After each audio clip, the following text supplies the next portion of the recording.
ईमान वालों की माँ अल्लाह के रसूल पर ईश्वरीय संदेश वही की शुरुआत अच्छे सपनों के रूप में हुई, जो दिन के उजाले की तरह सच साबित होते थे। फिर उनके मन में एकांत में रहने की इच्छा पैदा हुई। वे हीरा की गुफा में एकांतवास के लिए जाते थे और वहां कई दिनों तक अकेले अल्लाह की इबादत करते थे और फिर अपने परिवार से मिलने के लिए वापस आते थे। वे अपने साथ वहां रहने के लिए खाने पीने का सामान ले जाते थे और फिर अपनी पत्नी खदीजा के पास वापस आकर खाना लेते थे। ऐसा ही चलता रहा जब तक कि अचानक हीरा की गुफा में उन पर सत्य ईश्वरीय संदेश प्रकट नहीं हुआ। एक फरिश्ता उनके पास आया और उनसे पढ़ने के लिए कहा। पैगंबर ने जवाब दिया, मुझे पढ़ना नहीं आता।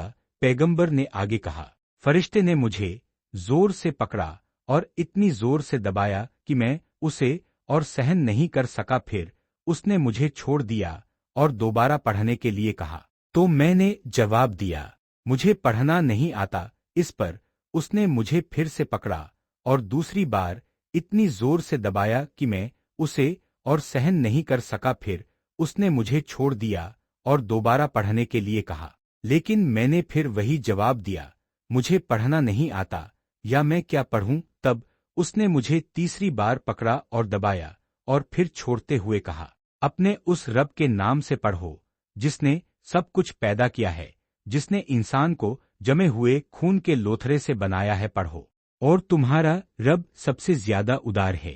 फिर अल्लाह के रसूल वही ईश्वरीय संदेश लेकर लौटे।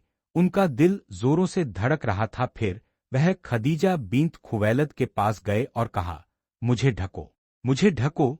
उन्होंने उन्हें ढका जब तक कि उनका डर दूर नहीं हो गया और उसके बाद उन्होंने उन्हें सब कुछ बताया जो हुआ था और कहा, मुझे डर है कि मेरे साथ कुछ हो सकता है। खदीजा ने जवाब दिया, कभी नहीं, अल्लाह की कसम, अल्लाह आपको कभी शर्मिंदा नहीं करेगा। आप अपने रिश्तेदारों के साथ अच्छे संबंध रखते हैं, गरीबों और बेसहारा लोगों की मदद करते हैं, मेहमानों की उदारता से सेवा करते हैं और मुसीबत में फंसे जरूरतमंदों की सहायता करते हैं।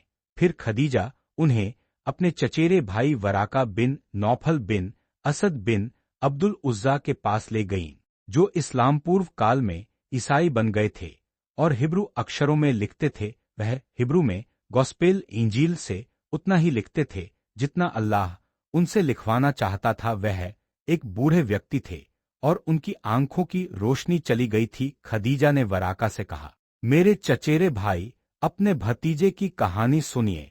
वराका ने पूछा, मेरे भतीजे, तुमने क्या देखा है?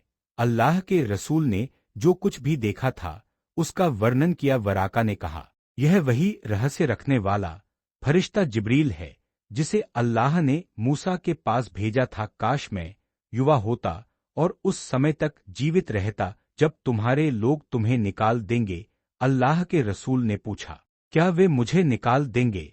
वराका ने हाँ में जवाब दिया और कहा, जो कोई भी व्यक्ति वैसी ही चीज लेकर आया जैसी तुम लाए हो, उसके साथ दुश्मनी का व्यवहार किया गया, और अगर मैं उस दिन तक जीवित रहा जब तुम्हें निकाला जाएगा तो मैं तुम्हारा पुरजोर समर्थन करूंगा। लेकिन कुछ दिनों बाद वराका की मृत्यु हो गई और ईश्वरीय संदेश वही भी कुछ समय के लिए रुक गया। जाबिर बिन अब्दुल्ला अल-अंसारी ने वही संदेश के रुकने की अवधि के बारे में पैगंबर की बात बताते हुए कहा, जब मैं चल रहा था तो अचानक मैंने आसमान से एक आवाज सुनी। मैंने ऊपर देखा और वही फरिश्ता देखा जो हीरा की गुफा में मेरे पास आया था। वह आसमान और जमीन के बीच एक कुर्सी पर बैठा था। मैं उससे डर गया और घर वापस आ गया और कहा, मुझे कंबल में लपेट दो। और फिर अल्लाह ने कुरान की ये पवित्र आयतें उतारी, ए मुहम्मद,